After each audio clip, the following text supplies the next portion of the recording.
Greetings, happy Friday. Welcome to today's Steve Deace Show here on BlazeTV radio and podcast. I am Steve Deace with Todd Erzin and Aaron McIntyre, joined by our good friend, the editor of Newsweek, Josh Hammer. He'll be joining us here in a matter of moments for the Deace Group, and we are brought to you by our friends over at Preborn. Where else can you save or spend just $28 to save a life today?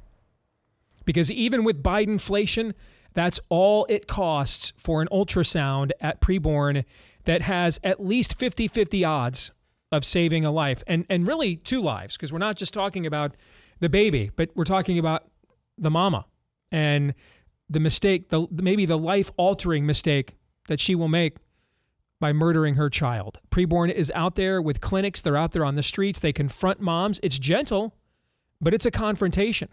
These are moms either leaning towards, considering, maybe even hell-bent on murdering their children. They confront them with an ultrasound so that they hear that heartbeat, so that they know that's not a glob of tissue. It's a person. And it's its own person. You don't have two heartbeats. That's a separate heartbeat. And then when mom, if her conscience is pricked and mom chooses life, that's now when they bring the mercy, they bring the grace. They're there in support of her pre and post birth, sometimes up to 2 years after birth.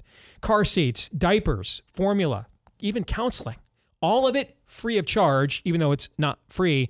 They need tax-deductible donations to fund this all from people like us. And here at The Blaze, you guys have been great. You've helped us save tens of thousands of babies through Preborn. Let's save even tens of thousands more. Make a tax-deductible donation today at preborn.com/Steve. That's preborn.com/Steve. Also want to let you know this debuted yesterday, episode 2 of The Cover-Up, the outstanding miniseries that Matt Kibbe is doing here at The Blaze, looking at some of the biggest issues covered up by the COVID regime. This week, with this new episode, it is about the origins of the virus, and my goodness, does Senator Rand Paul, he is featured in this episode. He brings the receipts. He flat out accuses Anthony Fauci of being, and his department of being responsible for the creation of the virus and crimes against humanity. You do not want to miss this. It is absolutely fantastic. You can get it today if you subscribe to Blaze TV at FauciCoverup.com/Deace, my last name. FauciCoverup.com/Deace. If you use the code FauciLied, you'll get $30 off an annual subscription to Blaze TV. That's our biggest discount ever, so that you can watch it now. Fauci Lied is the discount code at FauciCoverup.com/Deace. All right, next hour, it will be time for some Feedback Friday, but let's get it rolling with the Deace Group.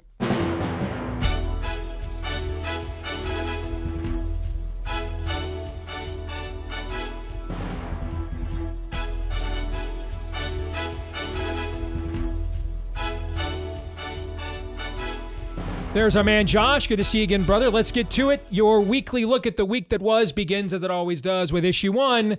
Bleep, Lord Nefarious says. Whoa, wait a minute. I would say those first days, when there were riots, I could smell the burning tires. And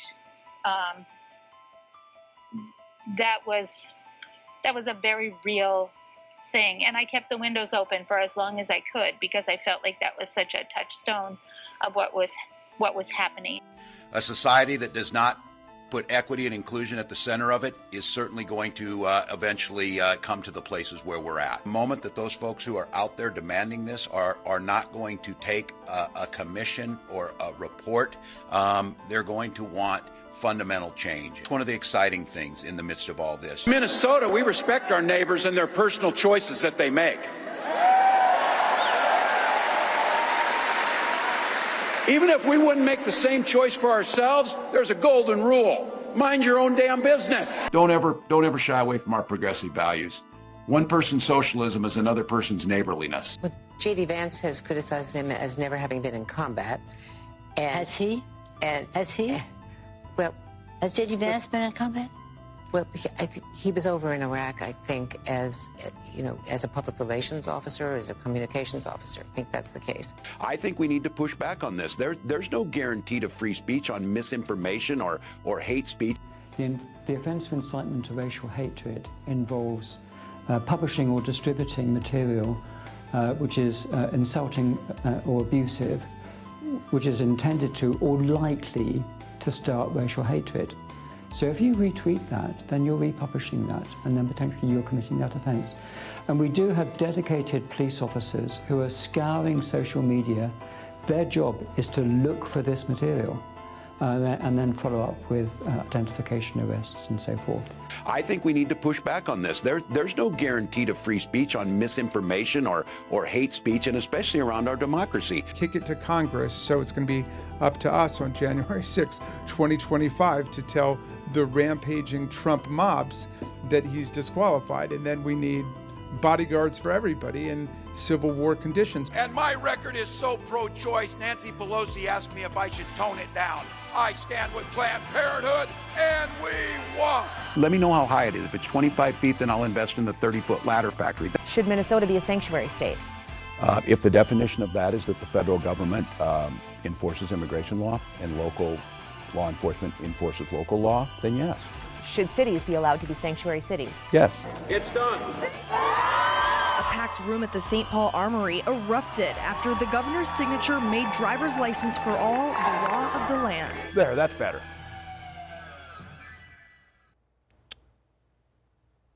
This will be the biggest worldview difference election I have ever voted in.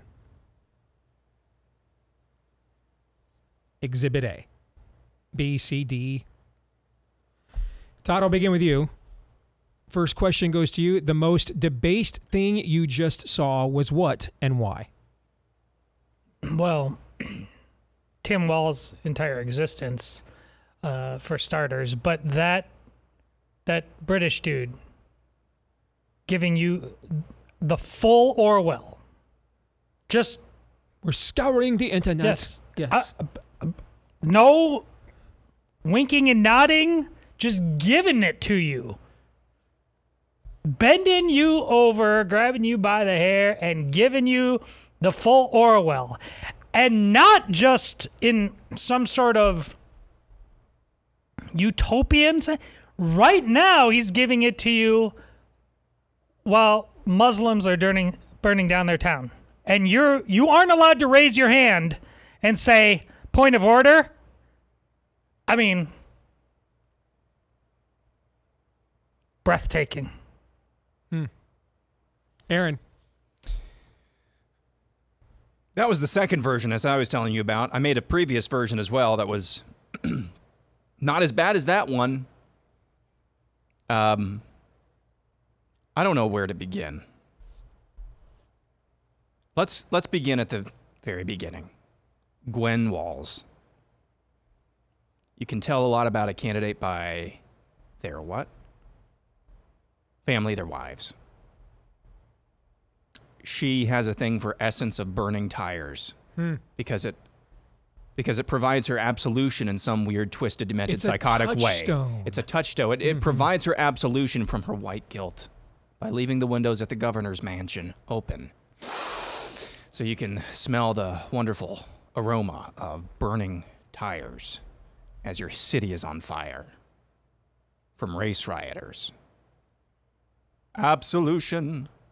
I absolve you. No, that's just psychotic. It is absolutely psychotic. And I believe the Walz family, especially Tim, is a psychopath.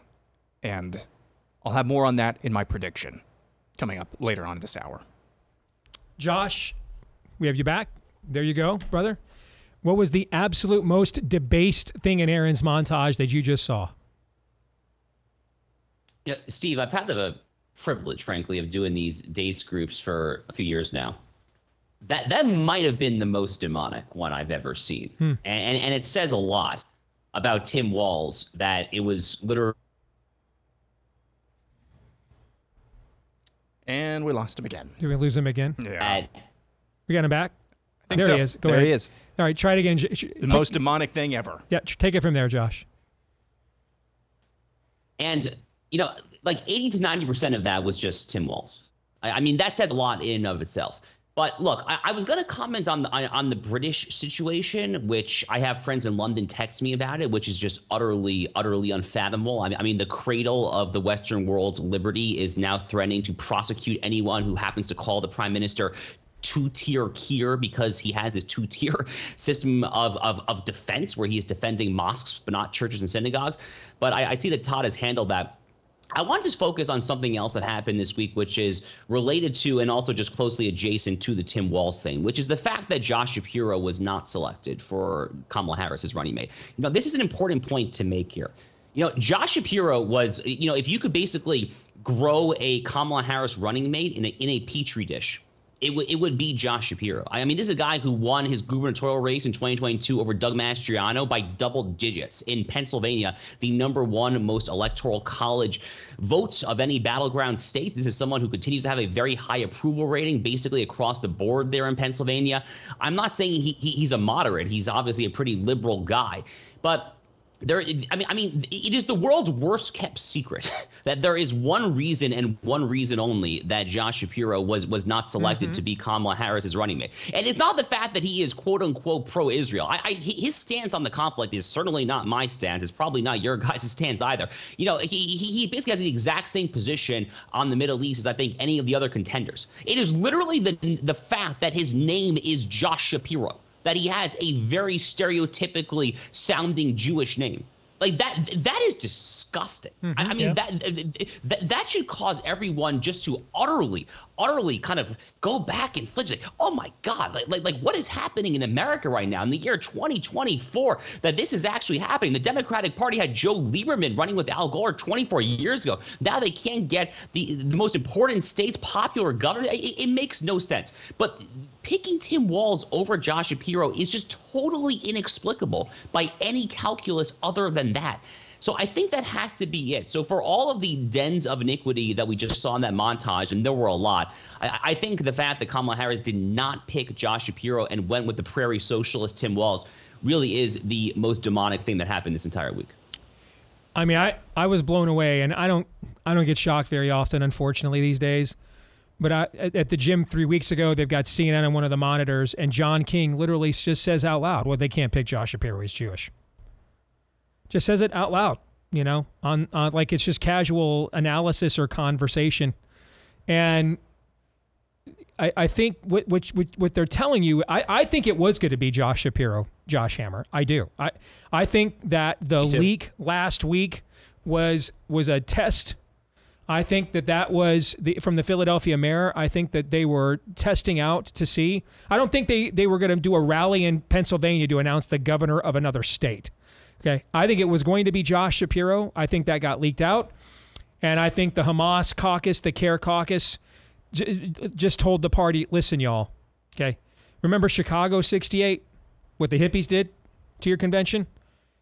They're the JV team. Okay, we've been doing this for 1,200 years, all right? Y'all have not seen a convention burnt to the ground until you put one of those Jews on a national ticket, particularly one that could be a future standard bearer for your party moving forward. I mean, we will make Chicago 68 look like a trip to Disneyland before they, you know, had tranny actors playing Snow White. I think that's what happened. And I think that's why they went to Tim Walz. I think that they had to go to somebody who did. That's why they couldn't pick Mark Kelly to a lesser degree, because you're not getting elected dog catcher statewide in Arizona if you're for like open borders on every issue. And so they couldn't pick him because to a lesser degree, that was going to upset another one of their demonic constituencies. So they had, who's a guy that represents all our demonic constituencies and won't be a threat to anybody and is willing to expend his political capital with Kamala Harris in ways Gretchen Whitmer doesn't want to have to. It's this guy. That's why they picked him. You agree or disagree with that, Josh? Yeah, look, no, I totally agree with everything you said, Steve. I mean, this rally was going to be in Philadelphia. Okay, the mayor's video mysteriously leaks. maybe it's not so mysterious. I mean, maybe that actually was exactly what you just suggested which is basically a poll test. I mean, what they probably did either before or after that video was they literally just poll tested their base, and they said that no. I mean, like, the fear mongers are true. Like picking someone with a very Jewish name is actually going to fracture this party. The convention's coming up in Chicago, which we all know. The mayor there was a literal socialist, Mayor Johnson there. They can't have a Jew on the ticket. That is just disgusting. I mean, and I say that as someone who disagrees with Josh Shapiro on basically every issue that I can possibly think of there. But the fact that that is happening in America right now is just shocking. And, you know, frankly, there was this new poll that I saw out of New York State that showed Trump actually winning the Jewish vote in New York State, the biggest Jewish population, 50-49. I can tell you guys anecdotally, you know, my more liberal family members who might have otherwise been inclined to vote for Biden or Harris, they're all voting for Trump. So, I mean, I have some anecdotal, not proof, but some anecdotal evidence to kind of back up these polls as well. It's going to be fascinating to see, but at this point, the Democratic Party seems to be institutionally anti-Semitic from what I can tell. Just to quantify this for non-Jews, I won't mention the name, but you and I have a mutual friend, Josh, who I think it's a sister or sister-in-law, was in line for like a top 5% of all med students in America, med school scholarship. But it was going to require her going to school in New York. She turned that down and took a lesser educational opportunity in Florida instead because she knew she didn't think she was going to be safe or protected there. This is 2024 America, guys, not 1932 Germany, okay? Let's get to the exit question on a scale of 1 to 10. With 1 being the odds, Kamala Harris did not sleep with men to get to where she got. And 10 being the odds, Lindsey Graham got to where he is just so he could sleep with men. Rank this week's level of total depravity, Todd. That was a Cheshire cat smile from Josh right there. I just show up for work when Josh is on just so I can see him enjoy this. Yeah, that's a 10. Josh? You guys know I love the Lindsey Graham jokes. Yeah, that is a full 10 out of 10 if there ever were one. Aaron? 10. Thank you. Before we get to issue 2, don't forget about our friends over at realestateagentsitrust.com. First of all, if you are choosing, not because you have to, but because you're desiring to get involved in this real estate market, thoughts and prayers, okay? Make sure you dare not attempt to, in these unprecedented times. Bing, bing, bing, bing, bing, bing. And make sure you dare not attempt to navigate the murky waters of the cringy Kamala real estate market without an agent you can trust. Where would you find them? The name says it all. realestateagentsitrust.com. It's where our database of agents that we have vetted around the country so that we've got verified track records of success to recommend to you can be found. And a lot of times these are agents that are going to come from right here in this audience, so you guys have values in common as well. Again, no matter where you need to go, whether it's across town or across the country, you want to get to the finish line with a dub. We'll find an agent that can help you do exactly that at realestateagentsitrust.com. Again, realestateagentsitrust.com. All right, let's get to issue 2 here. War. It's now been over a week since, we think, Israel took out 2 major leaders of Hezbollah and Hamas, respectively. The latter, Hamas leader Ismail Haniyeh, was reportedly assassinated inside of his Tehran, Iran residence via an explosive device that had been planted weeks in advance of his visit to the Iranian capital for the swearing in of that country's new president. Iranian Ayatollah Khamenei, in the aftermath, has brandished his typical tough rhetoric, but as of this moment, no major action has been taken in retaliation against Israel. Israel has not taken responsibility officially for the assassination of Haniyeh. So, Josh, I want to get you in your perspective on something we discussed here amongst the 3 of us on the show earlier this week. You know, much is being made, and I think rightfully so, about the opening Islamofascists and the Iranian regime, but I repeat myself, are seeing with the current team that we have in place here in the United States. And that Israel, at the very least, is a redheaded stepchild right now, if not isolated by our own government. And therefore, they can foresee that there's a window here. I mean, we have at least 150 some odd days, even if the election goes our way, before Trump could be inaugurated. So there's a window here for them to act, right? I mean, a lot's been made about that. But we kind of discussed this on the show, and it organically came up. Isn't the other side of this true, too? Isn't the inverse true? For example, if you're Bibi Netanyahu, and you've been slow played on weapons and everything else, you come to give a speech, and before Congress, and the people you represent in the last 40 years have voted on an average of 71% of the time for Democrats, and over 50 House Democrats refuse to come to your speech, okay, and their seats are occupied by other people. You see that the current party in power in the United States is willing to destabilize its own country, willing to open borders in its own country, okay, willing to criminalize its political opposition in its own country, willing to get a coups against its own presidential candidates if they don't think they can win, willing to just nullify the votes of millions of primary voters if they don't have the result that they want. And if you're Bibi Netanyahu and you have been warning about Iran and Islamofascism longer than you and Aaron have ever been alive, and you've been through some of your own mistakes and other things people have tried to do to you, you've been exiled, you've been impeached, you've been resurrected, all right, and this is your last lap around the track. And you also know there's only 150, there's more than 150 days till Trump could get reinaugurated, even if he wins. You may be also saying to yourself, we have to act. We are isolated here. We cannot count on U.S. diplomacy and force of will pressure. We may have to unilaterally act here on our own. We may have to take advantage of this window. That is an angle I've not heard it communicated as much on the other side of this. What are your thoughts? So there's a few things I think to kind of unpack here. So the timing of these strikes against the Hamas and Hezbollah leaders, including Ismail Haniyeh, who's been Hamas's #1 guy for literal years now. The timing is very interesting because it came basically right after Netanyahu's trip to Washington, D.C., after he gave the speech to Congress, after he had the meetings with Biden and Harris. And we all know that whether it was publicly reported or not, that Joe Biden and Kamala Harris told Netanyahu, cool down here, de-escalate this, that, which obviously sends the complete wrong message to America's own enemies, such as Iran and whatnot.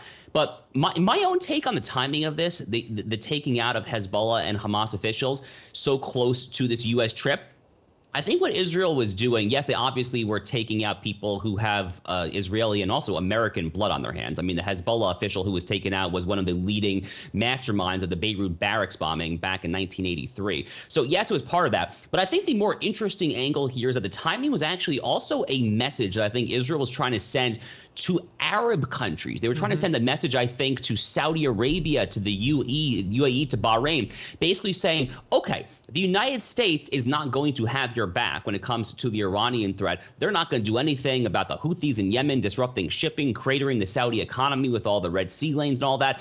Actually, no, it's Israel. It's actually Israel that is willing to defend the region's collective interest in holding accountable, as you accurately put it, the Islamo-fascist regime in Tehran.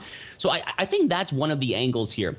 As far as the January 2025, who's getting sworn in there, look, Netanyahu would obviously strongly prefer that any serious action take place with Trump in office for fairly obvious reasons. I do not see the possibility, certainly before November, of Israel getting more aggressive inside Iran itself. The more interesting possibility is with Hezbollah, the Iranian proxy in Lebanon. Hezbollah is a serious military. I mean, they have 100,000 roughly precision-guided missiles. I mean, they make Hamas look like child's play. So an Israel-Hezbollah war would be very ugly. I mean, you would see Tel Aviv, Jerusalem, I mean, the major cities under direct fire in a way that Israel has not been probably ever, actually, in its entire history. So even then, Bibi would strongly prefer that Trump be there in office, but he literally might not have a choice. That thing is getting dicier and dicier by the day, every minute by minute. We wait to see what kind of response Nasrallah and Hezbollah do to the assassination in Beirut a couple weeks ago. So he might not have a choice there. But when it comes to Iran itself, I don't see any kind of preemptive strike on an Iranian nuclear facility, for instance. Okay. So that's a different perspective from what we were discussing earlier this week. Gentlemen, who wants to go next in response to what Josh just said with his analysis? Well, in terms of should he feel alone, I think it's rational and wise for him to feel more alone than the nation of Israel has ever felt before. Like, I don't know how many, maybe Josh knows, how many degrees of separation there are in terms of the access to the nuclear football there. But every single enemy of Israel there in the Middle East should feel that that window is more narrow than ever before. That unlike in the past where we're going to defend ourselves, we will fight you off. But now we may, I don't know if Israel has ever actually, has Israel ever been closer to the choice where it has to make the decision on our existence versus theirs? I would say that's a great question. Let's get I Josh's would say the answer answer is no. Josh, how would you answer that? Probably not since the bombing of the Osirak facility in Iraq in the early 1980s, when the IDF took out Saddam Hussein's nuclear reactor in Iraq. So it's probably been 4 decades. Mm-hmm. Look, Israel is not going to allow Iran to get a nuclear weapon to the absolute extent of their abilities. Now, I should point out, there are some actual tangible on-the-ground limitations to what the Israeli military can do. So, for example, only the U.S. really has developed these so-called bunker buster bombs that can actually get 150 to 200 feet, yards, whatever the metric is, below the surface there. Iran buries a lot of their nuclear facilities that far underground. So there's been some legislation in Congress trying to fast-track the shipment of those weapons, probably not going to get signed by this president. So there are some actual structural impediments to Israel being able to do what, in the long run, probably has to be done. Aaron? Yeah, that's an evergreen tweet, that last sentence there. Mm-hmm. From Iran's perspective, now they came out and said after the report, I think it was in New York Times, saying that this was an explosive device planted weeks ahead of time in that Tehran, I believe it was a Tehran, Iran building room where Hania was staying and sleeping. I don't know. If you're Iran right now, if you're the Ayatollah Khomeini, aren't you looking behind your shoulder right now? How in the world does that happen? I mean, think of the levels that you had to know. Where he was, what country he was in, which maybe isn't that hard. He had to know when he was going to be, where he was going to be, the city where he was going to be, when he was going to be there, the building he was in, the room in the building he was going to be in. And, you got to smuggle in an explosive device weeks in advance? I don't know. These are absolutely psychotic people, sociopathic people running Iran. But I have to think they might, again, as we're sitting here today, no major retaliation thus far, although the saber rattling has continued. Don't you think they have to be kind of looking behind their shoulder now? Because that has to be haunting that they were able to get this accomplished inside their own capital city. All right, Josh, what's your reaction to that here in about 90 seconds? Yeah, I think that Aaron nailed it. I mean, this reveals, an entire lack of ability to police their own house guests. I mean, Ismail Hania was there. I mean, Hania typically lives in Doha, Qatar. So he was literally just in Tehran to attend the inauguration ceremony of the new president. What this basically says is that the regime in Tehran is incapable of even safeguarding their own house guests there. It's really an incredible story. I mean, we don't actually know yet whether or not this bomb was planted months in advance or whether or not it happened a matter of days before. There's been conflicting reports on that. But Mossad and Israel in general, at this point, it's not a very well-kept secret, have pretty free operation when it comes to their military capacity inside Iran, which is an incredible thing and really ought to make Iran shiver there. But look, I don't see a full war happening with Israel and Iran anytime soon. I do think it's going to get even hotter than it is with Hezbollah. But even there, Hassan Nasrallah, the head of Hezbollah, which again is a direct Iranian proxy, he doesn't want a full war either, because if it actually gets down to dropping bombs for bomb on each side, Israel can basically take out Beirut if need be. So I don't think it's going to be a full-scale regional war or anything like that. I really don't. All right. That brings us to our exit question then. There are exactly 163 days until Trump could potentially be sworn in as president. If your level of fear of full-scale war in the Middle East during that time were the title of an AC/DC song, which AC/DC song title would it be? A, If You Want Blood, You Got It. B, Who Made Who? C, Have a Drink on Me. Aaron. What does who made who mean? Uncertain. I'm who made who. Todd. B, but a lot closer to A than C. Josh. I'm also B. Okay. I've got less than a minute. Can you give me an answer, Josh, for our audience? How real is the youth resistance to the Ayatollahs in Iran, generationally? How real is that? it's partially a generational thing. It's also partially just a basic demographic thing. I mean, this regime took power in the revolution in 79. They've never been a good fit for the Iranian people. People forget this. Israel was founded in 1948. For the first 3 decades of Israel's existence, the regime of the Shah in Iran was one of Israel's closest friends. So they've never been a good fit for each other. It's just a question as to how this ultimately unfolds in the long term. Will it come from within? Will it come from beyond? Okay. But there's been this mismatch for a long time. Yeah, I'm asking because I'm wondering, is it possible to wait them out or not? That's what I'm asking. All right, we'll come back. More in a moment. Stay tuned.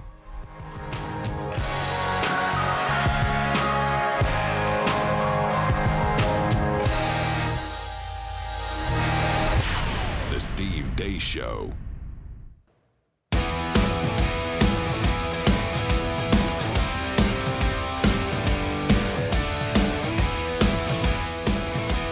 So our friends at Patriot Mobile have been on the cutting edge of building the parallel economy here in the country. One of the reasons why every time I've been at or spoken at a conservative, a right-of-center conference here in the last few years, they've been one of the sponsors. For example, Pigeon Forge. I was down there for the Christian CinemaCon, and the hall where we held the nefarious discussion, brought to you by Patriot Mobile. The session of the Family Leadership Summit in July, I spoke at here in Des Moines, sponsored by Patriot Mobile. So I guess it could be they just love me so much that they're following me everywhere I go.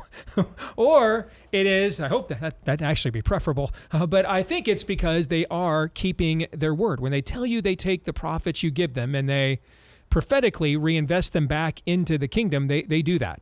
All right, they're serious about that. They are America's only American mobile phone provider. So if you want to make this switch today, take advantage of their 100% U.S.-based customer service team, which does an absolutely outstanding job. You can make the switch today. By the way, if you're a veteran or first responder, let them know when you go to make the switch because they got extra ways to tell you thank you for your service. All of us, though, can get a free month of service if we make the switch today at patriotmobile.com/Steve. Use the offer code Steve for that free month of service at patriotmobile.com/Steve. Again, patriotmobile.com/Steve. We welcome back editor over at Newsweek, Josh Hammer. We continue on here with our weekly look at the week that was. Let's get to issue 3. Is this the UK or Tim Walz's Minnesota? Protests continue to unsettle the UK over 3 deaths and numerous injuries at a horrific stabbing attack on girls attending a dance class in Southport. The gruesome attack unfolded on Monday, July 29th at a dance class for children in the seaside town. A 17-year-old man entered the studio and stabbed the children with a knife, killing 3 and injuring many. Witnesses saw some children covered in blood as they ran away from the attack. Rumors and speculation immediately took hold on social media as police investigated the terrifying incident. Officials initially said that there was no evidence that terrorism was a motive for the attack, angering many who accused them of covering up politically incorrect evidence. Police identified the suspect as being from Cardiff, but also that his parents were Rwandan. The unrest began last Tuesday when protesters assembled outside of a mosque in Southport and chanted anti-immigration sentiments. Police intervened and some vehicles were set on fire during scuffles between police and protesters. One rumor said that the suspect had entered illegally into the country and had been on government terror watch lists, but that was specifically denied by law enforcement officials.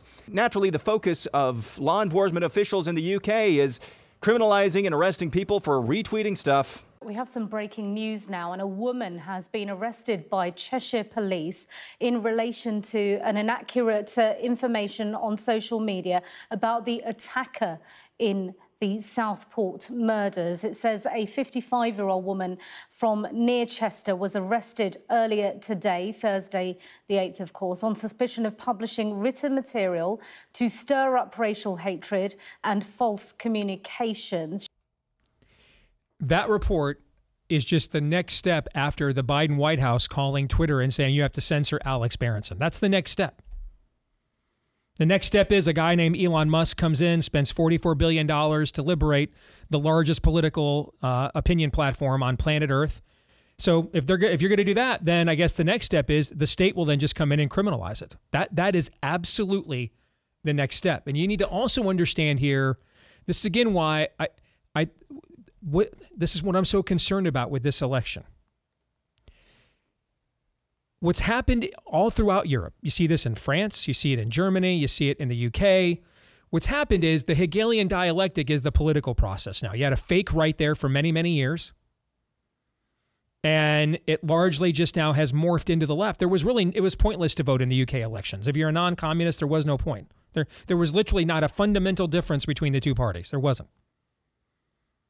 Just one was a bunch of corporatists and one was a bunch of socialists, but they're all operating under the exact same value system.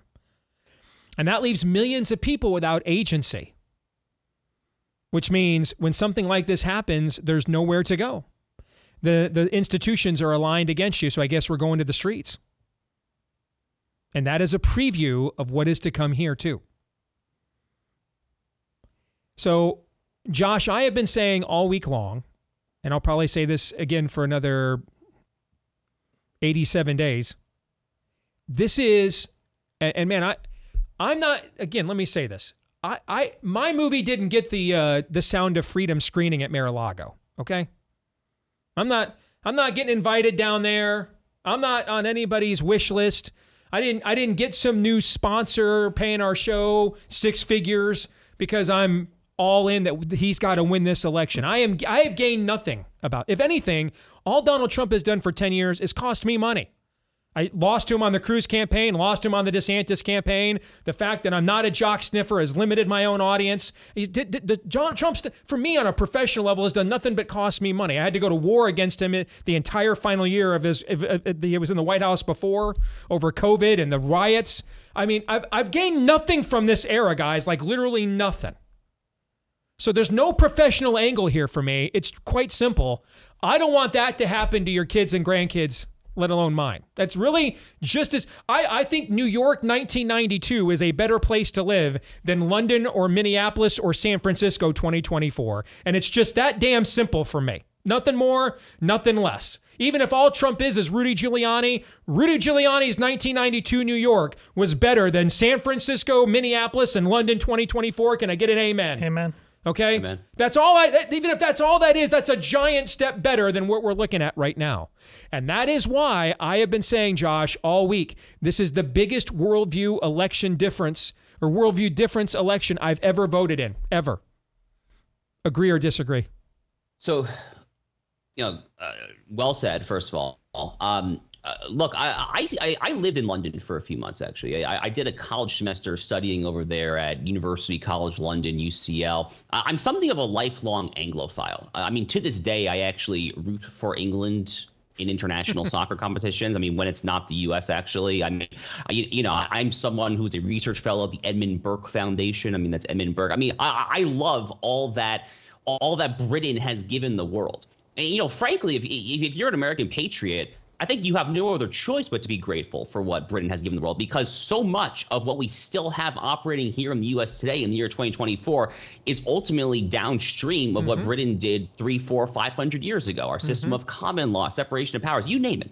OK, so I say all that because that just makes it all the more painful to watch what has been going on over there for years now. I mean, obviously, it's worse now under Labour than it was under the Tories a month ago, but it wasn't exactly good under the Tories either. I mean, Boris Johnson had the whole scandal where he was holding private parties because he couldn't listen to his own COVID limits and lockdown restrictions and all that stuff. But right now what's happening in the UK, right now what's happening is what I've called on social media is the paroxysms of rage from a people whose leaders simply will not listen to them. Correct. And they are not listening to them on the issue, Steve, of globalization and mass migration. Yep. There is no one right now who is sane in the UK who is clamoring for more Islamic migration. No one wants that. By the way, they don't want it here in the U.S. either, or basically any Western country's poll that I have looked at.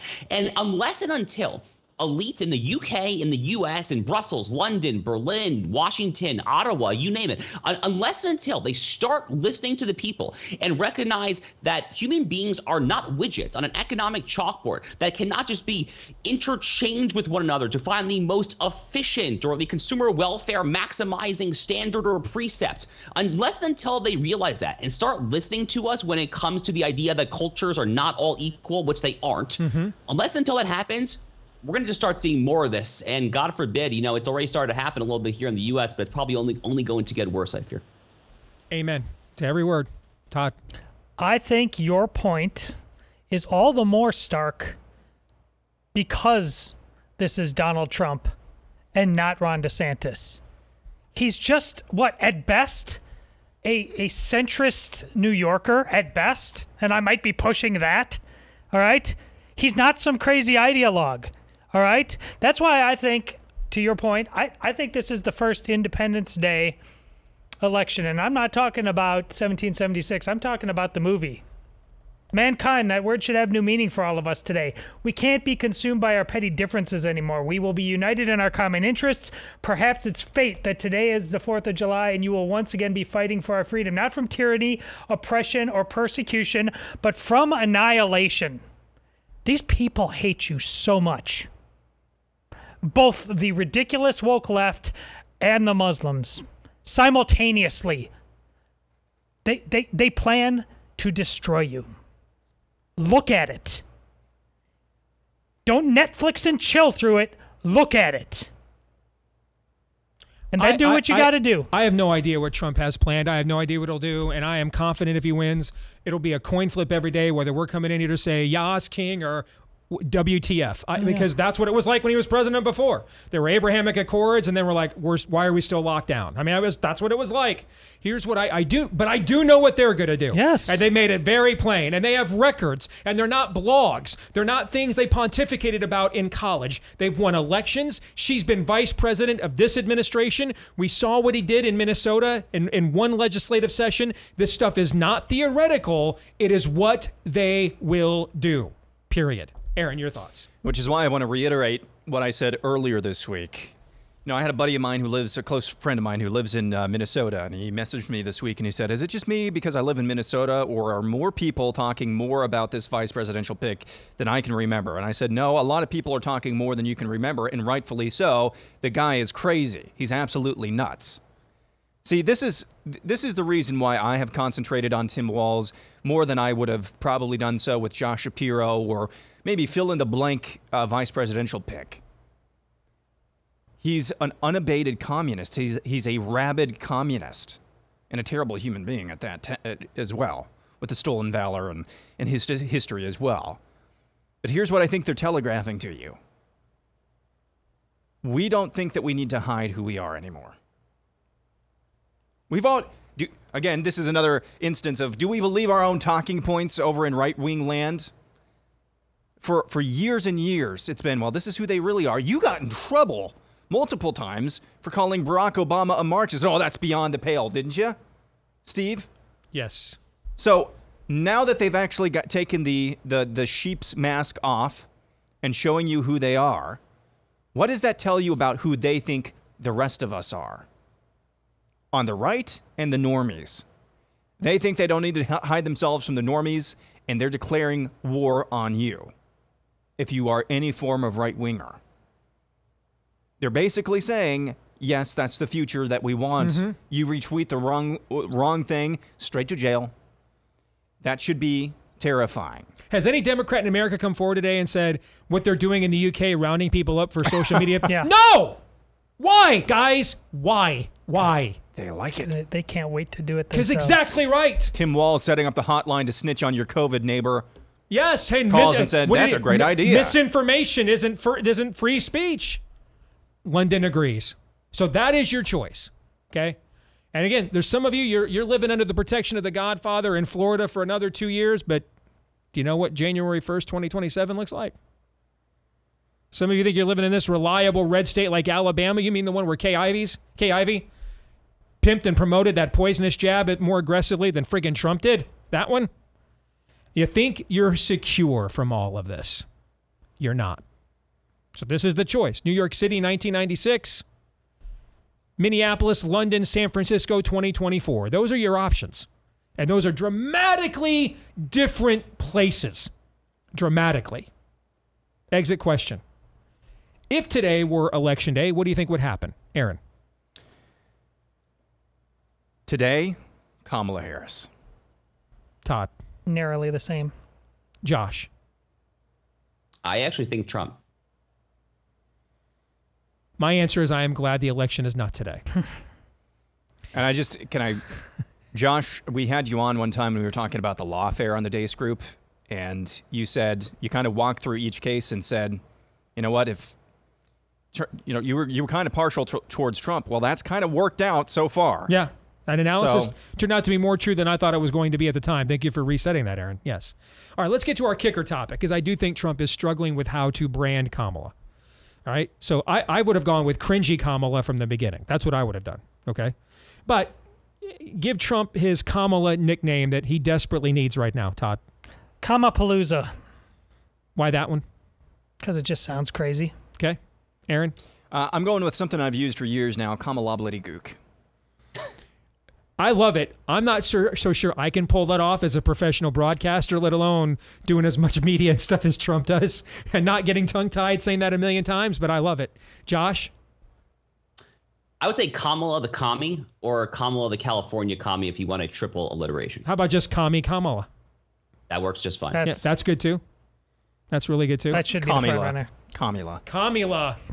That's good too. That's great, actually. Yeah, and that looks good on social media posts, especially in his all caps, which annoy me. All right, let's get to the predictions. Aaron, go. There is something weird about Tim Walz at a personal level. My prediction is, and I don't know if this will sway the outcome of the election or might not come to light until after the election, but something is going to come out about Tim Walz that he is hiding. That's going to make the egregious and now multiple examples of stolen valor look like child's play. There's just the projection that he has, that he's foisting onto that. I mean, I know that's a hallmark of leftism. I mean, guys typically shake hands with their wives, right? There's something weird there. Yeah, there is something. Yeah, I hear you. Spidey sense kind of tingles there. We're talking like in a Lindsey Graham kind of way, or maybe something else. Yes. I gotcha. All right. I thought maybe I was picking up what you were laying down. Todd. Between now and the election, Kamala will not do a single unscripted interview or even debate Donald Trump. Wow. Okay. Wow. They have to get her out of scripted situations. We have to figure out a way to do that. Agreed, but Josh. Well, that is jaw-dropping if that's true what Todd just said. I mean, if we actually do not get a single candid interview, even with a George Stephanopoulos, that is absolutely bonkers stuff, frankly. That would really just one-up the whole Joe Biden 2020 basement strategy. Anyway, my prediction, going back to my opening remarks on Josh Shapiro and that whole kerfuffle, I guess you would say. So I think part of the calculus is they are desperately trying to avoid a massive riot, demonstrations, any kind of chaos at their convention in Chicago, the vibes of 1968, all that. It's not going to work because the people that they are trying to appease, like the actual Hamas, Hezbollah wing in the Democratic Party, are not appeasable. Right. It's like negotiating with terrorists. I mean, like you give them table scraps, they're not going to be appeased. I mean, is Joe Biden still genocide Joe in their eyes? He probably is. So I am still expecting massive chaos at the DNC, and I, for one, am very excited for it. I think that's a solid prediction. I think mine's pretty simple. If Trump wins independence, he'll win, and if he doesn't, he'll lose. I think for all the hullabaloo, I think it's really just a traditional electorate. Josh, good to see you, man. Thank you. You bet. Thank you. You bet. We'll come back with Hour 2 and Feedback Friday here next. Stay tuned.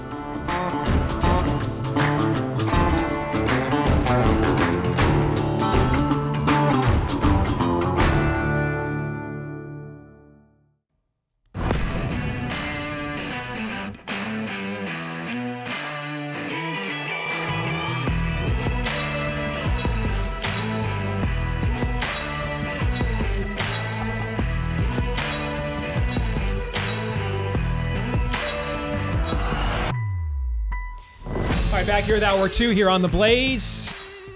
I am Steve Deace with Todd Erzin and Aaron McIntyre. You are you, and you can let us know what you think about what we think via the stevedeace.com inbox. Let us know by emailing us, steve@stevedeace.com. That is DEACE. Like us on Facebook, MeWe, and Gab. You can follow me at Steve Deace Show on X, Getter, Instagram, and TikTok. And then if you wouldn't mind, if you do listen to the podcast, hit subscribe, or if you're on iTunes, follow. That'll make sure that every time we do a new episode, it will show up right there in your podcast feed every single time. And then also, if you wouldn't mind this, hit subscribe or follow, which I just said. No, don't do that twice. Instead, give us a 5-star review, and that way everybody knows that you like us. Now, you may not want them to know that, but we do. So do it anyway. But then also, thank you to those of you who have. We appreciate each and every one of those, as we appreciate our friends at Backyard Butchers. If you're looking for some outstanding meat, it's still grill season, folks. And the meat at Backyard Butchers is absolutely outstanding. They are delivering American-raised, harvested meat from right here in America's backyards, ranches, and farms, direct to your dinner tables across the nation, grass-fed, grain-finished. It does taste amazing. I've tried it myself. It's fantastic. Even did a taste test. First time I tried it. I grilled up some burgers from Backyard and then also from the grocery here. And guys, this is Iowa, man. All right, we got some pretty good meat locally here, just available at the store. And the Backyard Butcher stuff was demonstrably better. Like, I thought it'd be good. I did not expect it to be that much better than the stuff at the store. And that's why they've got over 500,000 happy customers, so many 5-star reviews. And their American-based customer service team is comprised entirely of stay-at-home moms. So you know they got this stuff on lockdown. All right? So you want to get involved today?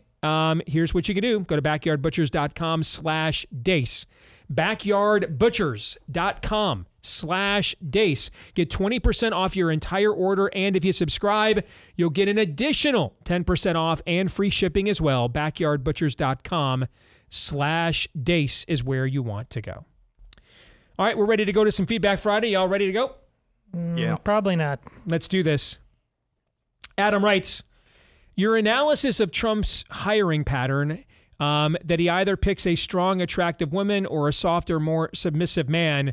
When it comes to the VP pick, did that defy the model? I mean, I think that's actually been an astute observation by you, but J.D. Vance doesn't seem to fit either type. Is this a matter of Trump realizing results are more important than ego here? Yeah. Now, I'm not so sure that we're talking the results maybe that you're thinking. But first of all, I should have noted this, just like I should have noted last hour when we had Josh on, his way more optimistic analysis of how the legal proceedings with Trump were going to go did turn out to be right. More right than ours, thankfully. But this is, the Vance thing is, and we should have noted this, that's my bad. The Vance thing is in opposition. I never said it was exclusive, but I said it was the pattern for most senior positions is attractive women with strong personalities and beta males, right? That's how I described it. And if you look at Trump's hiring pattern in his first presidential run, during his administration, and throughout much of this presidential run, that pattern, again, it's not 100%, but it's a pretty strong trend, all right? J.D. Vance is not either one of those things. He's a Marine, best-selling author, movie producer, senator, has his own very strong opinions, beliefs, which the left is trying to kill him for as we speak, okay? Frankly, he's been way more on message so far as VP than Trump has been or his campaign in the last 2 weeks. Way more. Way more. Way more. So why did Trump buck this trend? I don't think it's about this election per se. I mean, JD comes from Ohio, a state where Trump is probably more popular than even he is. And I know, and we do it too, because we look at the data. There are numerous places where we are weaker now in the Trump era than we used to be because he's weaker with suburban voters than a Republican candidate traditionally is. But there are also places where we are stronger than we used to be because of Trump. Iowa is one of them. We have a large rural population. We have over 30 counties that voted for Obama once or twice, that have voted for Donald Trump twice and will probably do so thrice here in November. Ohio is another one. Ohio is the most Republican right now the state has ever been. Like, most of our lives, Ohio was the definitive state. I mean, until 2020, every president candidate that won Ohio won the presidency every single time in the history of the state. 2020 was the first time that trend was broken, among many trends, gentlemen, that were broken in 2020, which I'm sure isn't suspicious at all. Yeah. All right. But this is the most Republican the state has ever been. The Democrats aren't even investing anything seriously in the state. They know they can't win it. So, well, Vance helps with the Rust Belt. He might, but yet, how many people in Michigan and Pennsylvania and Wisconsin knew what a J.D. Vance was? Not many. They're learning right now. So as the campaign goes on, we may find that he was helpful in the Rust Belt. But on the day that he was selected, was he any help in those Rust Belt states? Again, he's a largely unknown figure. I think that Trump bucked this trend because, you know, and I use some of these analogies. They're not always meant to be taken in a negative context. But the Trumps are a royal family. Royal families typically want heirs to keep the royal family going. They don't politically have one right now. Now, if I had to guess, just looking at what we saw at this last convention, Eric Trump looks to me like someone that is either being groomed or is putting himself in position to run for future office. And you'll note that he gave the kind of the keynote of the convention before Daddy got up to speak, where he basically laid out the issue agenda for the Republican Party. Notice that he was the one that gave that speech. I don't think that's a coincidence. And isn't it his wife? Isn't Laura his wife, who's the RNC chair now? Mm-hmm. Okay, so there you go. But he's also a neophyte, a novice. He's largely unknown too. Okay, so who is the bridge? Let's say Eric Trump is the one that would, or maybe you think it's Barron. I don't know, but we're still at least a cycle away from an Eric Trump, and you're decades away from a Barron Trump. So then who would be the go-between from these eras? Who would be a bridge to that era? My personal theory is Ron DeSantis was supposed to be that. But then he challenged the king, and that. Now, my understanding is DeSantis and Trump's individual relationship is just fine, and they talk regularly. I heard that from the governor. But that's not the same as the broader political machine. You see what I'm saying? The people that run the social media networks, the advisors, everybody else, there's a lot of soothing to do there. And there's no guarantee that Ron DeSantis would be able to do that. And so I think J.D. Vance, they did buck that trend, not for this election, but future ones. That he's meant to be the heir. MAGA needs an heir, and the Trumps are a royal family. And they don't have one right now, not one that's ready. And so that's what J.D. Vance is about. And that he is, you know, this is an opportunity for him to raise his name ID. He's very close to Tucker and Don Jr. And I think that should be comforting to you in that it indicates that they're in positions of influence that Jared and Ivanka were in before that frustrated us all. That doesn't mean we're going to agree with Tucker and Don Jr. all the time, but they're way closer to people like us, particularly Tucker, obviously. But even Don Jr., he's very involved in a lot of conservative issue causes around the country. They're way closer to people like us than Jared and Ivanka are. And he's their guy. And I think that was clearly a demonstration of their influence, and that Trump recognized he needs an heir, someone that will carry on the MAGA brand. And they don't necessarily have that right now. And I think that's why that trend was bucked. Guys, will have any thoughts on this before we move on? Yeah, I think DeSantis was an infinitely better choice for VP because he would bring people in from the right and the independent center. Like our show would sound a lot different in the last week if Ron DeSantis was the VP, for example. Yes. Yeah. But that being said, and I don't know how aware Trump is of this, but I think it's a tell based on the choice of Tim. Well, I know it's a tell. That whether Trump understood that or not, J.D. Vance was a really good pick in terms of securing independence in the center and should give Steve hope for hopefully winning, if that's the bottom line.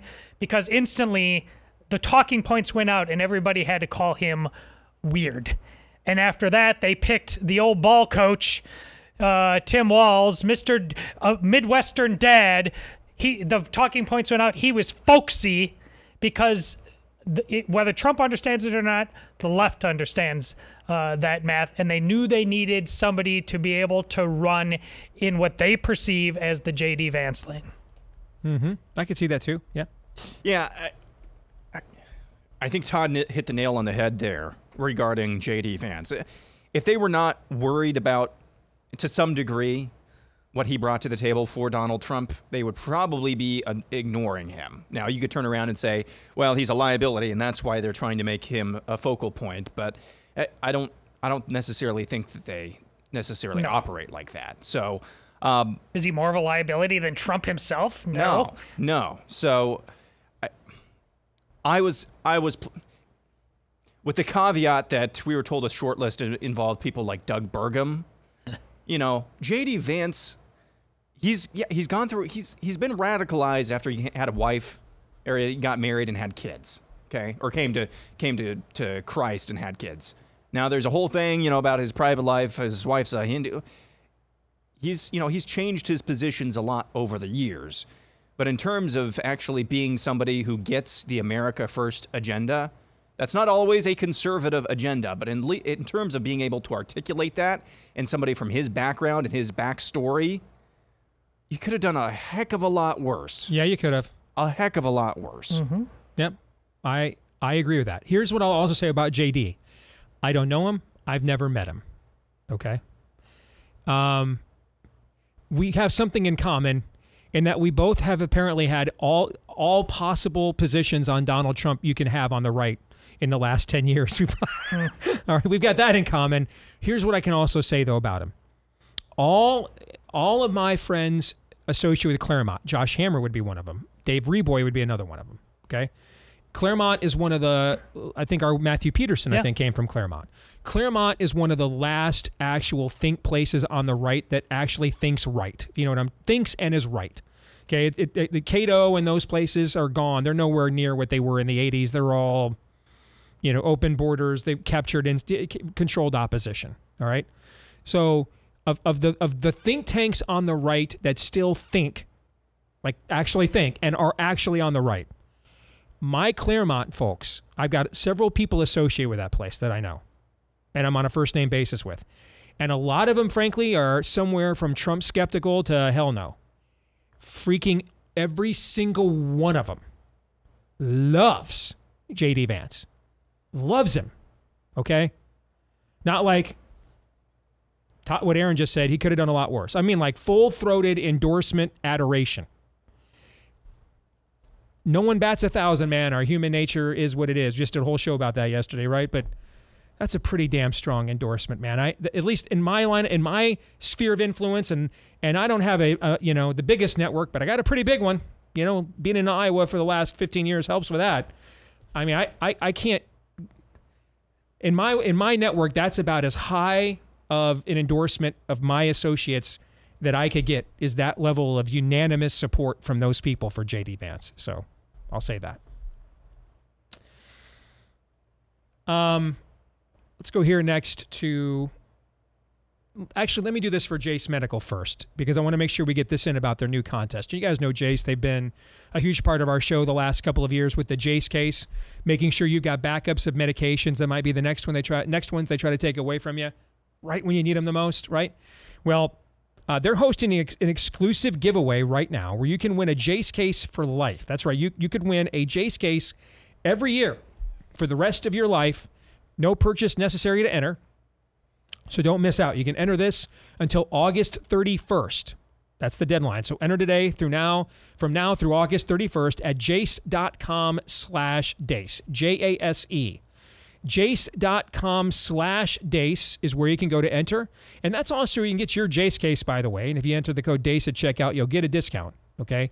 Jace.com to get your Jace case and free of charge and get a discount with the code Deace. And free of charge, enter the contest for a free Jace case for life. Jace.com/Deace. Jase.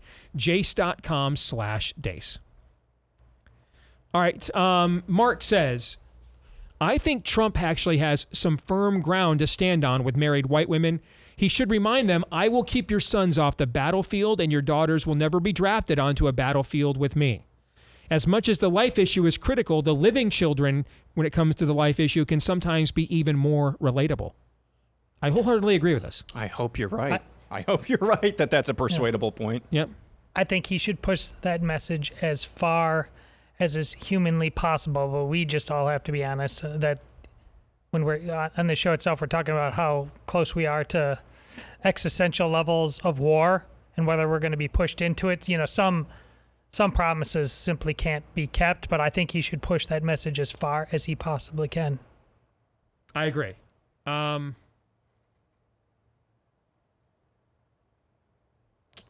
There's one in particular here as a follow-up to this I wanted to get to. And now I can't find it, so forgive me. Let's do this with Thomas. How do we as Christians and individuals and any of the other negative world groups deal with the concept of patriotism? When does our view of the country and its corrupt institutions become so infected that the U.S. becomes part of a negative worldview for disenfranchised patriots? This is an excellent question. But it's an excellent question. But the reason I think your confusion here needs clarifying is because you're starting from the wrong premise. Okay? The left likes to say that America was that America is an idea. That's a crock. It's a sovereign nation with borders and citizens, okay? But what makes America unique is what Chesterton said, that America is the first country ever founded upon a creed. What is that creed? We hold these truths to be self-evident, that all men are created equal, endowed by their Creator with certain inalienable rights, and among them are life, liberty, and the pursuit of happiness, and so on and so forth. A creed is not the same thing as an idea. An idea, it can't, well, a creed starts there, but an idea isn't a creed in and of itself. It's an abstract thought. It's amorphous. It can be, well, you know, I identify as a girl. See what I'm saying? That's an idea, okay? A creed is an idea that has been self-evidently proven so true that it requires a level of obedience to it. Otherwise, you risk all forms of immorality, depravity, disassociation, dysfunction, maybe even your own sanity. Natural law. Yeah. Correct. Yeah. All right. So the creeds that America was founded on, Thomas, and these are the kinds of questions I need to say. I need to say this that Thomas mentions. We have to be wrestling with this. And I go back again. Man, as incredible as Seth Gruber was on this show earlier this week, we both thought we needed a Benson and Hedges after that one, Todd. Mm-hmm. But I go back also to what John Daniel Davidson, writing in his book Pagan America, what was that, about 4 or 5 months ago on the show?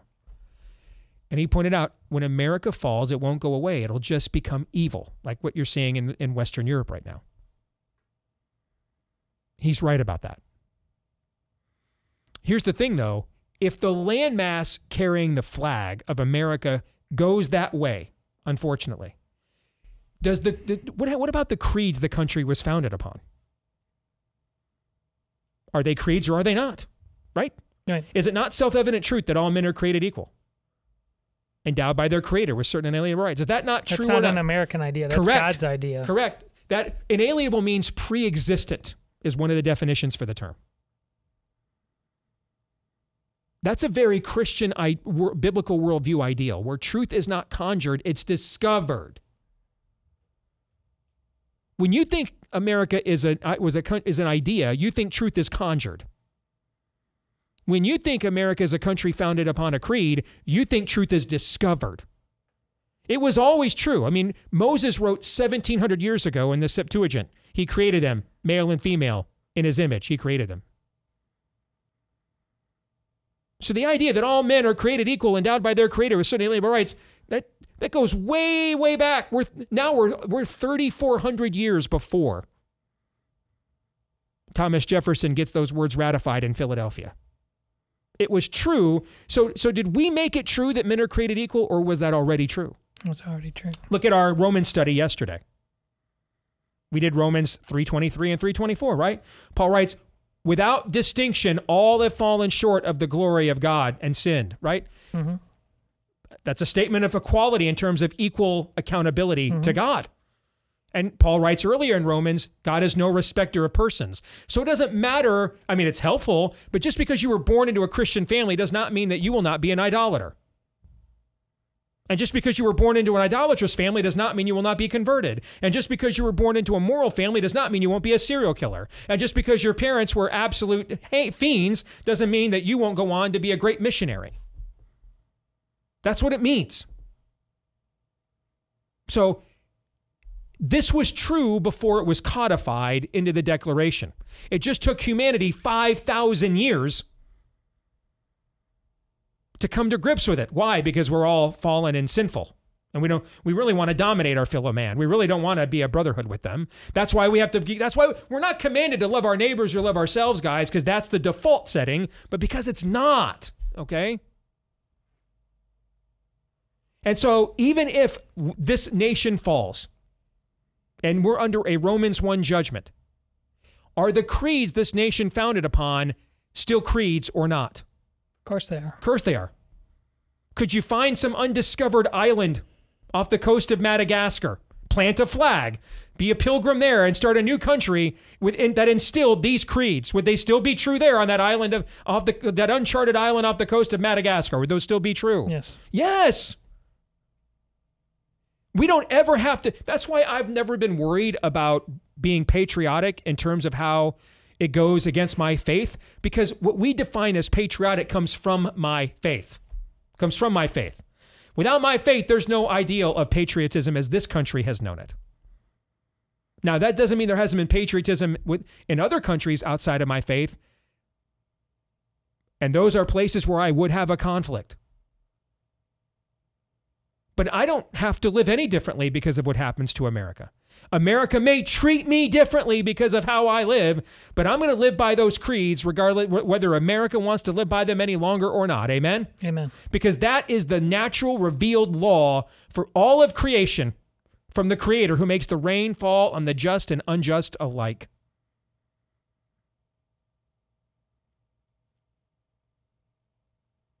You guys want to chime in on that? Add, subtract, multiply, divide?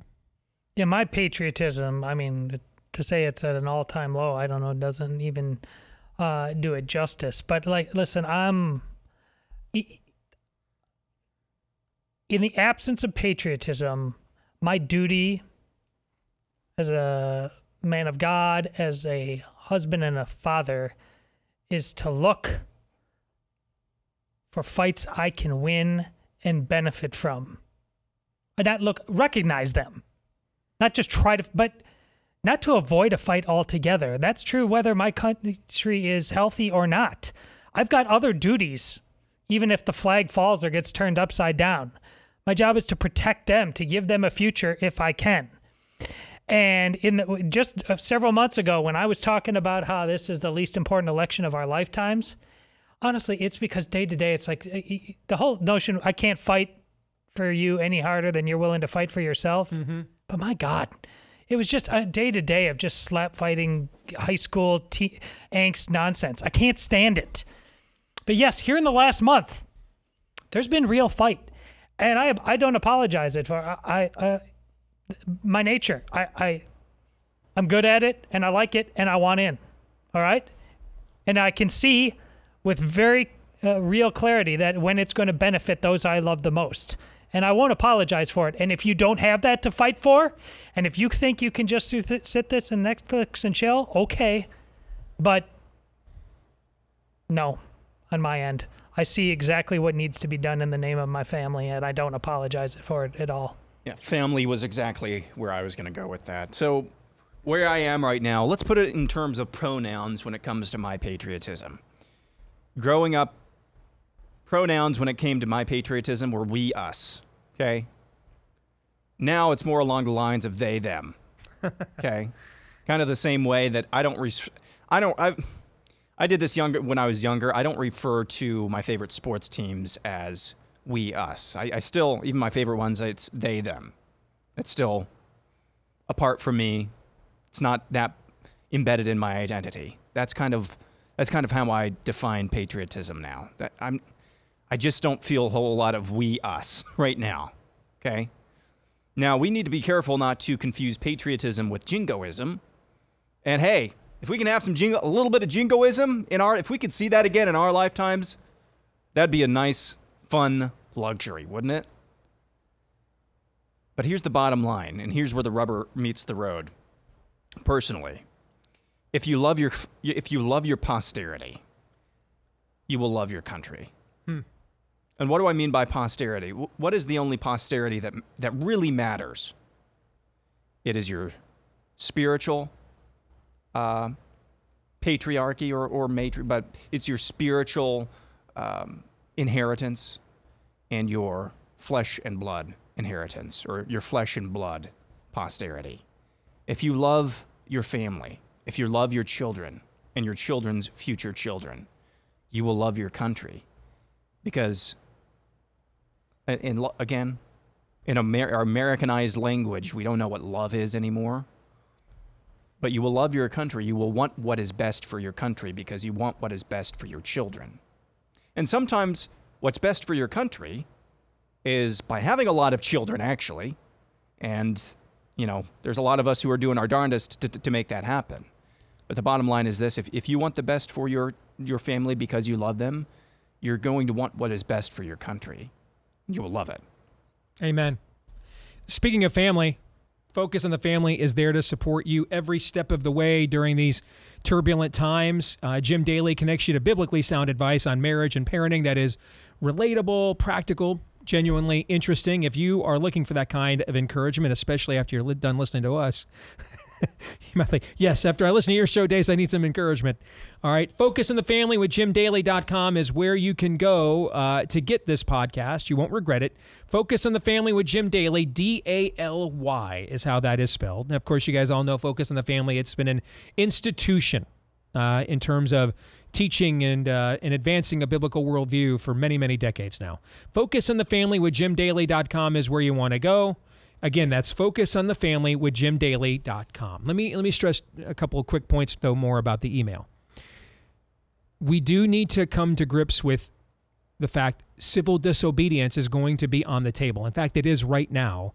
We're just not fully prepared yet and haven't been prepped by the church yet to activate it. But the knock on the door is coming. You are going to get the knock on the door. You're going to have to say no.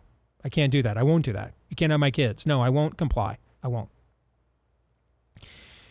The idea that there's going to be elections, I strongly don't believe this is the one, but I also don't think this is something like 25 years down the road.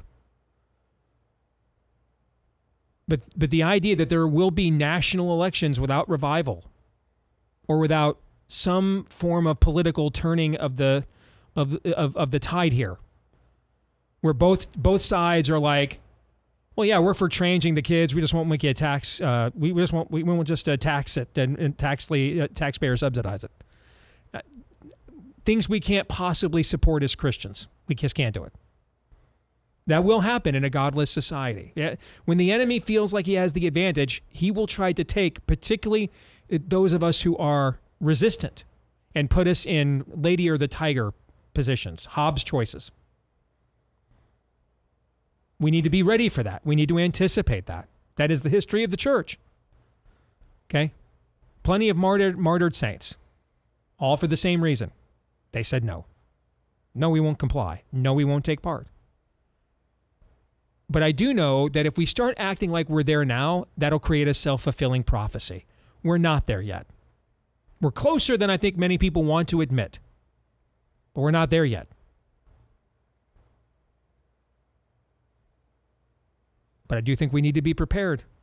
This is what happens to godless societies. All the stuff that we lamented for decades, we just gave them control of the schools. We just gave them control of pop culture. We just did this. We just did that. You know, we said those things, but I think we also thought that like the consequences for them were going to be like way off, right? Well, to quote Obama's former pastor, America's chickens are coming home to roost. They are. Right now.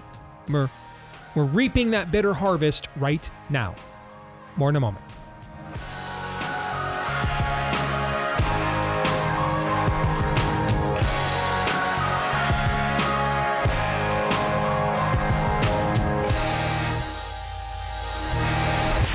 The Steve Deace Show.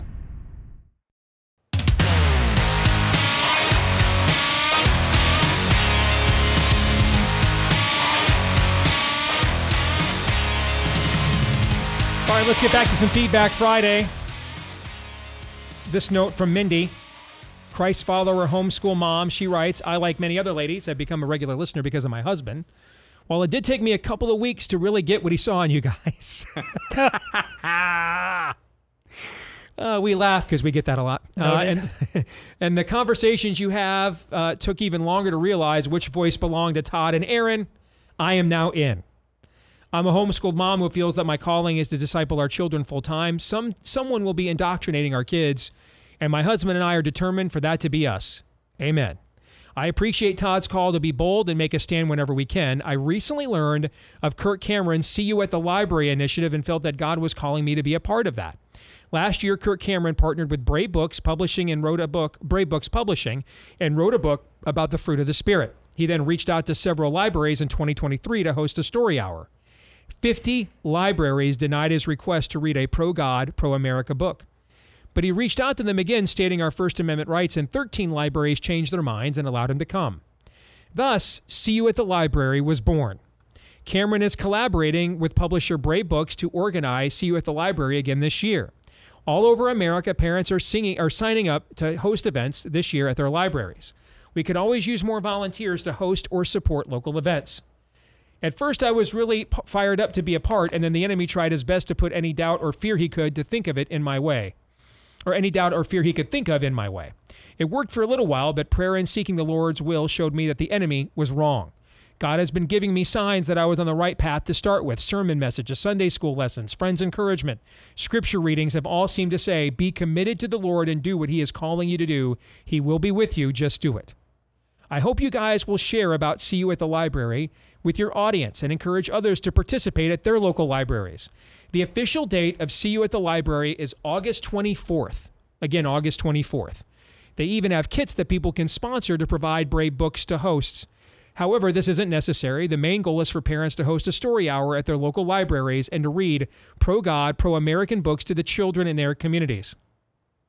So if you guys are looking for information on this, all right, bravebooks.us is where you can go. There's a link there. All right, for See You, or just Google See You at the Library. But See You at the Library, bravebooks.us is a link. Bravebooks.us is a link. And again, that's from Mindy, Christ follower and homeschool mom. And she writes, side note, a teenager in our homeschooled community chose a passage from Nefarious to message and quote at one of our events. If I hadn't already wanted to read it, I was even more convinced then. I love stuff like this because this is stuff we can do. And this doesn't require, I don't understand either, man. I don't know. I have no idea. Your opponents are trying to shoot you and put you in prison. And in the middle of a press conference yesterday, Trump's still fire and blast at Brian Kemp. I don't get it either, man. I don't know, man. Okay? I don't. This we can do. Maybe I should have been a meteorologist after all. Would have better helped me address or assess Trump. But this is the kind of stuff we can do, and other people's idiosyncrasies and distractions. Our theme this year is Dominion, right? This is stuff we can do, is what Mindy is suggesting. We can all do this. And I get emails from more and more of you. What can I do? Here's one thing you can do right here. See You at the Library. Just Google it. See You at the Library, Kirk Cameron. Or you can go to bravebooks.us, books plural, bravebooks.us. We can all do that. Absolutely. So I love this kind of practical stuff. Thank you, Mindy. Elise has a lament I hear a lot. I watched the episode over the 4th of July where you guys played the Choice 42 video on abortion, and since that is the one thing I've been the most passionate about all my life, aside from my faith, I sobbed after watching it. I volunteer at a Christian pregnancy center near me, but still feel like I can be doing more. My husband watched the video and was disgusted by it, as I was, but he couldn't understand why I would post it on my social media. I think he tends to see me as radical in a bad way and inflammatory. Well, I see it as the only way to be in this day and age, especially when it comes to raising children. I get angry when he responds this way or doesn't get as fired up and action-oriented. I'm struggling with being the submissive wife I should be and also trying to inspire him to be bold and actually take action. I shared that I want him to be the one to spur our family on, and I just don't think it clicks for him. If it wasn't for me, I'm not even sure he'd be a registered voter. He's making progress, but I'm still frustrated and not sure what to do. Any godly wisdom would be appreciated. Here's the first thing I would tell you to do. And let me just pick a period of time arbitrarily, Elise. And all the other women in this audience that are prepared to write this note, because I have gotten it a lot. Okay? That's sad. take the next 2 weeks, because a few days, it's not a discipline yet. Take the next 2 weeks and resolve that I am going to pray for my husband and his boldness and his leadership and his fire, and that God will mold, urge, convict, prompt, prod him to be the man that I know God created him to be. For 2 weeks, do that. And then if nothing happens in 2 weeks, do it 2 weeks more. And then just keep doing it. But that's what I would do. You're doing several of the practical things I would have suggested already. You're engaging him. You're letting your voice be heard. Okay? You don't want to get into the position, and I can tell by your tone at least, you don't want to do this. You don't want to get in the position where you're shaming him, okay? Nagging him, manipulating him, because then he's doing what you want, but for the wrong reasons. And it'll be satisfactory at first, but it'll then grate on you later on. So I'd take it to the Lord, and I'd be praying for him to be that leader. And then while you're doing that, make sure you praise him in the areas where he is doing and being the man he was called to be. So it doesn't seem like it's never good enough either. The reason being is otherwise he'll get defensive and look for excuse. Oh, you can never be pleased. I did this, you didn't bring it up. I did this, you didn't talk about it. So because I'm not as fired up about what you're fired up about, I'm a terrible husband or father, he'll get defensive. Don't do that either. So make sure to give him the propers that he has earned in the other areas. I mean, I would assume he's good in some other areas. Otherwise, you wouldn't still be married. Okay? So in the other areas where he is being the man that you want him to be, make sure you give him his propers for that. And in this area particularly, I would, instead of engaging him for a couple of weeks on it, do your thing. You be faithful unto the Lord yourself. But when it comes to engaging him, I'd actually, instead of that, I'd pray more. You guys want to add anything to this? You okay with that answer? I'm okay with it. Obviously, we are challenged when letters like this are written that we don't have all of the details. Mm-hmm. But you're not going to be surprised. My bet is your husband is way too comfortable, and that there's a level of emotional bandwidth that he's more than ready to give to very, very trivial things that he won't give to this. And so I think on your part, I think in ways that might, if you yourself change, get uncomfortable in ways that might make him look and say, what's this all about? And you know what your things are, the things that you're really interested, but if you purposefully, visibly change, pull away from those things, again, it could be fashion, home decor, what you buy, any number of things like this, so that he takes notice, it might lead to a real conversation. That's a great point. Like, so we don't know Elise, right? No. But let's just give an example, all right? Let's say, Amazon is well aware of your address, just as an example. Yes. Don't know Elise, but let's say the Amazon driver in your neighborhood is not unfamiliar with your address, right? Yeah. Okay. Maybe if your husband found out the Amazon delivery driver is going to be here a few less weeks because I'm going to give that money to preborn instead. Something like that? That kind of what you're saying? Yeah. And again, you're demonstrating your own conviction to him and allowing him to then kind of connect some dots maybe on his own. Yes. And that's really good. Only you know what that is. We don't know. Yeah. But that's really good. Yep. I would just, I'm sorry that you're in this position. As best as you can without being condescending or infantilizing. We're pretty simple creatures. If there is ever any evidence of, hey, there's a glimmer of taking initiative here. There's a glimmer of being bold. Reward, We kind of operate on a rewards-based system. So whatever that is, positive reinforcement, that's a good thing. We don't, at least not from women, or at least not from our wives. Negative reinforcement, not the greatest thing. And again, it's hard to do it in a non-condescending or non-infantilizing way. But if you can keep reinforcing, I like that.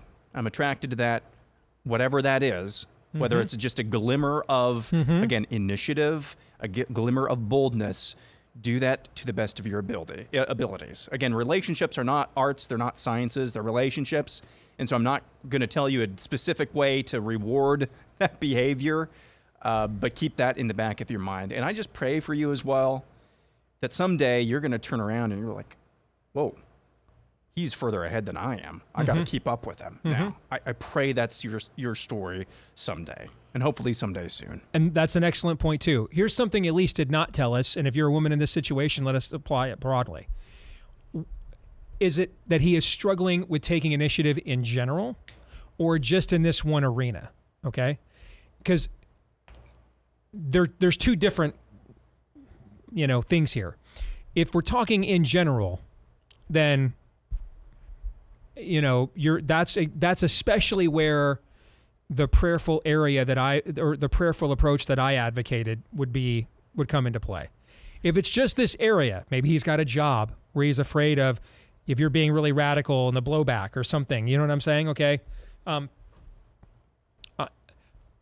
the areas where he does take initiative, to what Aaron, you just pointed out, I'd be very rewarding of that.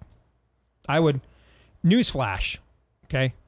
If you ladies don't know this, the number one person on earth, from the moment you guys walk that aisle together, the number one person on earth your husband wants the approval of is you. From that moment forward, it's you. Number one person he wants the approval of. So, letting him know,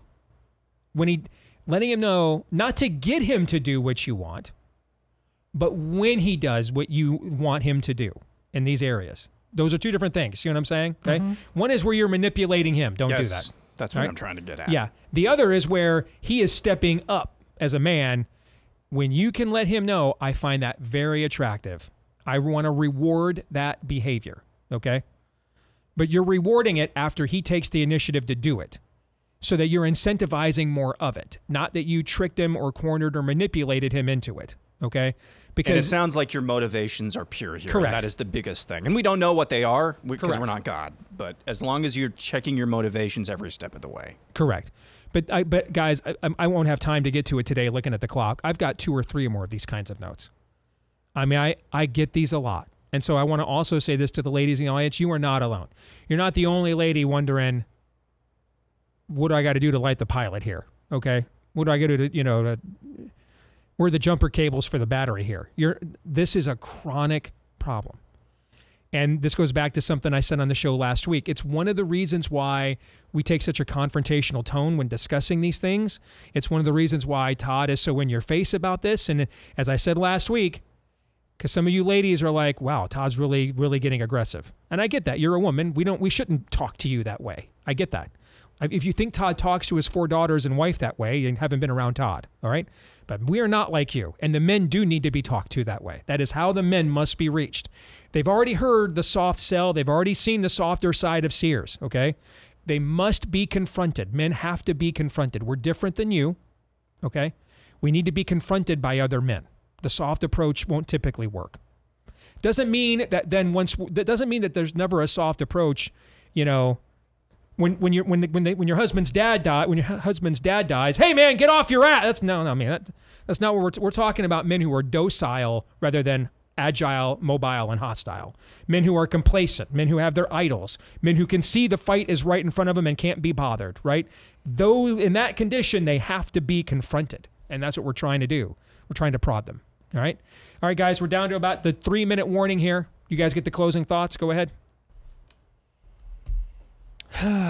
Well, it's been an interesting couple of days here.